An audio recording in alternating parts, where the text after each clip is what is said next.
Welcome back to Speak Easy English, the place where we make learning English natural, easy, and fun. I'm Emily, and I am so excited for today's deep dive. And I'm Jack. Welcome back, everyone. It is so good to be here with all of you. It really is. We have a fantastic topic for you today, but to kick things off, I actually found a wonderfully terrible joke in today's source material. Oh, I am ready. Lay it on me. Okay, here we go. Do you know why dinosaur fossils are so dusty? I have no idea. Why? Because they've been in the closet for millions of years. Wow. That is genuinely painful to listen to. Huh? It really is so bad. But, the guide we're looking at today uses that exact super dusty joke to point out something really important. Right, because while the joke is dusty, there is a phrase we use every single day that is, well, infinitely dustier. Exactly. The phrase is, I don't know. Yeah. Three little words that we just overuse constantly. We really do. We use it for absolutely everything. And our mission for you today is to help you throw, I don't know, right in the trash. Yes, completely in the trash. We're going to break down exactly why this phrase is so bad for your conversations. And more importantly, we're going to give you some really natural, native-sounding alternatives, both casual ones for your friends and professional ones for your job. Right, because swapping out this one little phrase doesn't just change your vocabulary, it actually changes how people see you. It makes you sound so much more competent. It really does. So let's start with the big problem. The source material calls, I don't know, the ultimate cognitive default setting. Yeah, that's a fancy way of saying it. It's just a lazy habit. When you aren't sure what to say, your brain just hits the default button. I don't know. Right. But the text highlights that it's actually a total conversation killer. It describes the phrase as feeling very cold and dry. Cold and dry, that is the perfect way to describe it. It offers zero social warmth. Yeah, think about it like this. If a friend asks you a really simple question like, hey, what time does the mall close? Right, just a normal, everyday question. Exactly. And you just look at them and say a blunt, I don't know, it's like slamming a door right in their face. It really is. I like to think of it like someone handing you a live grenade. Oh, wow. A live grenade. Yeah. Because, think about it. They have a problem. They don't know the answer, which creates a little bit of tension. Yeah. Right? So they hand you the problem. They hand you the grenade. Okay, I see where you're going with this. And by just saying, I don't know, you aren't helping them diffuse it. You just pull the pin and hand the grenade right back to them. Huh. You really do. You're just saying, not my problem, you deal with it. Exactly. It offers absolutely zero forward momentum. The conversation just hits a brick wall. And that violates the whole point of having a conversation, right? Conversations are supposed to be a give and take. Absolutely. When you just say, I don't know, you are basically refusing to participate. You're stripping all the warmth and humanity out of the exchange. Right. And it actually frustrates the listener.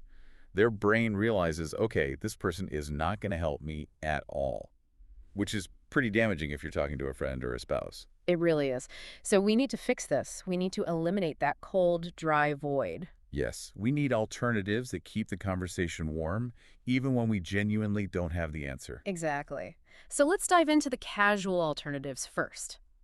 These are the phrases you want to use when you're just relaxing, hanging out with friends or family. The first two from the guide are very simple, but they work so beautifully.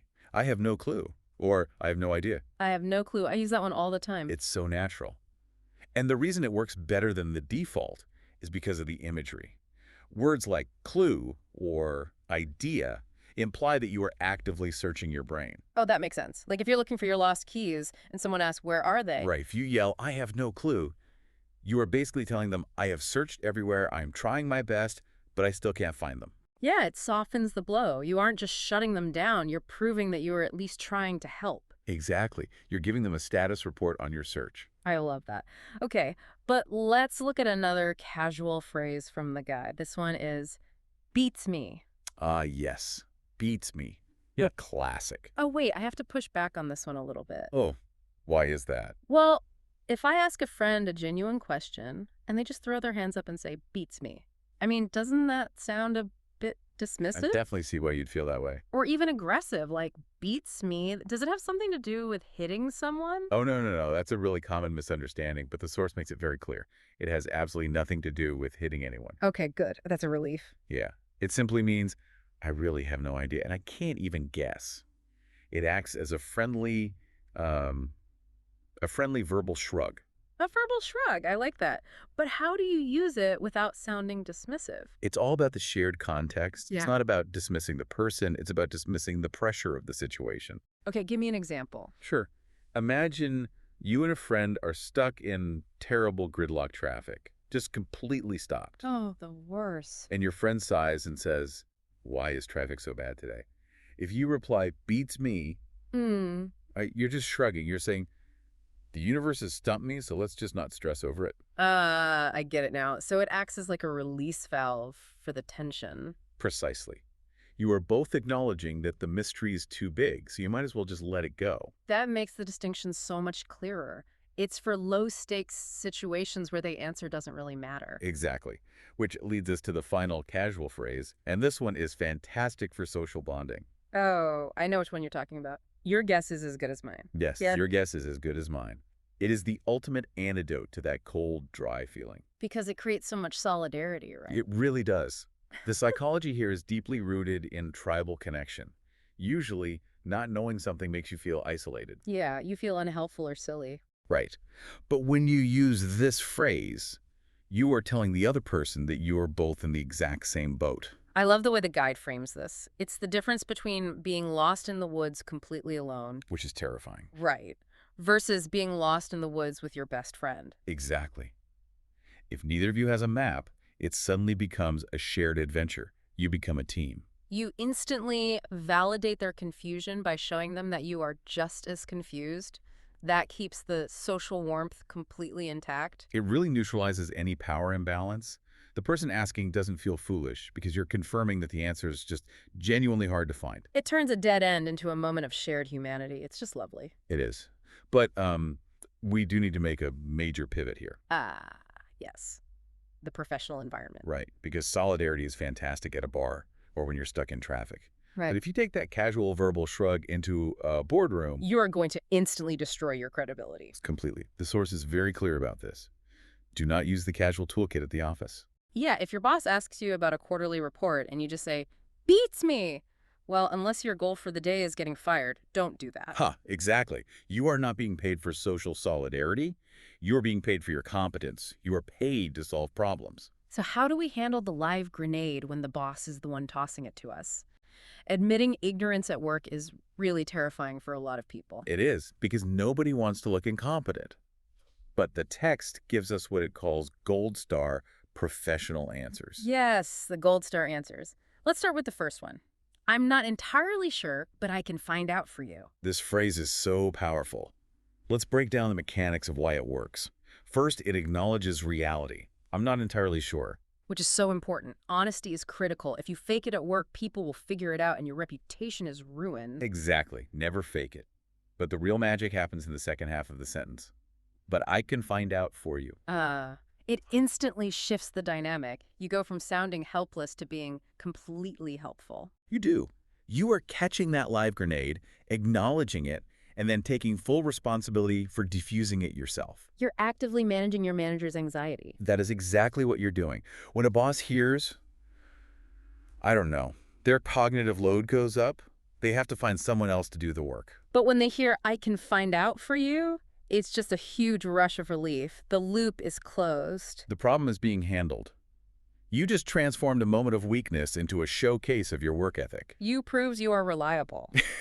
Which actually brings us to the second gold star phrase. And the source says this one makes you sound like a manager. Ooh. The phrase is, let me look into that and get back to you. This might just be the most powerful phrase in the entire guide, because it is a pure demonstration of executive function. What do you mean by that? Well, think about what a manager actually does.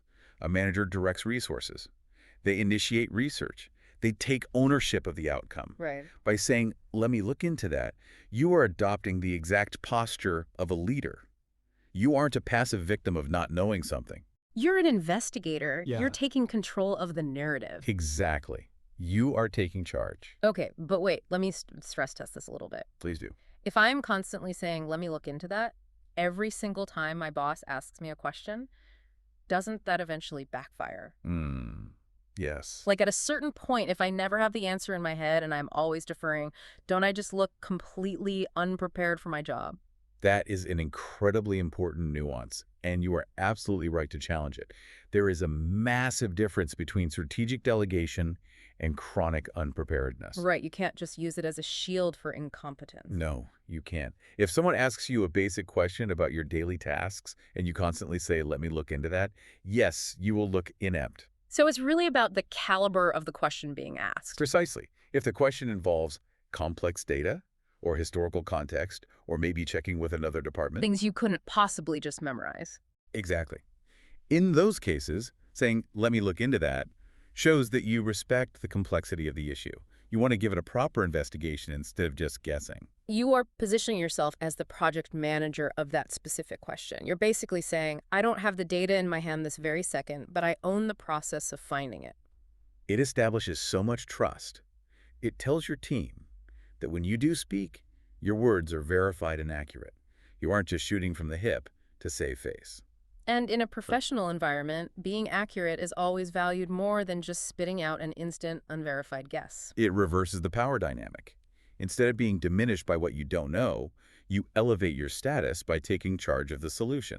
It is brilliant. It really all boils down to intentionality. We have total control over how our moments of uncertainty are received by the world. We do. Language is just a tool, and we get to choose which tool to use. Okay, so let's do a quick energetic recap for you so you can start applying these blueprints immediately. Sounds good. Let's review. First, we are officially banning the cold, dry, dead-end phrase, I don't know, from your vocabulary. Yes, banish it. It just hands the grenade back and kills the conversation. If you are in a low-stakes, casual setting with friends, use your social tools. Soften the blow with an active search by saying, I have no clue. Or use a friendly verbal shrug to release the tension. Beats me. And if you want to build solidarity and turn ignorance into a bonding moment, use your guess is as good as mine. Beautiful. But the second you step into the office, the shrugs disappear. Right. You pivot to the gold star professional answers. Manage your boss's anxiety and show your proactive value with, I'm not entirely sure, but I can find out. Or step up, take total ownership, and activate manager mode by declaring, let me look into that and get back to you. I love it. You are taking control. You really are. And as you take these phrases out into your daily life, there is one final, deeper implication I want to leave you to mull over. Oh, what's that? Well, we've spent this entire deep dive analyzing how swapping out these phrases changes the way other people perceive you. But consider how it changes you. How it changes me. Yes. There is a psychological concept related to linguistic determinism. It's the idea that the language we use actually shapes our cognitive reality. Oh, wow. So the words we speak change how we think. Exactly. When you consciously stop saying, I don't know, Yeah. and force yourself to say, let me look into that, you aren't just putting on a professional mask. You are triggering a commitment bias within your own brain. Oh, because if you tell someone you're going to find the answer, you actually have to go do it. Right. You have to follow through. So by removing this passive default phrase, do you actively rewire your brain to become a more proactive problem solver? That is a phenomenal paradigm shift. By adopting the vocabulary of a leader, you might just find that you inevitably become one.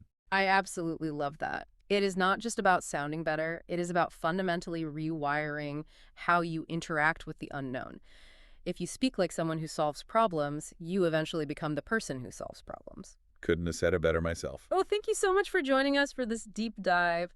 We challenge you to take these phrases for a spin in your very next conversation. Yes, try them out today. Notice how people react when you offer solidarity instead of a wall, or when you offer action instead of a shrug. Replace the default, take control of the narrative, and whatever you do, remember to sweep away the dust on those conversational fossils. We'll catch you next time.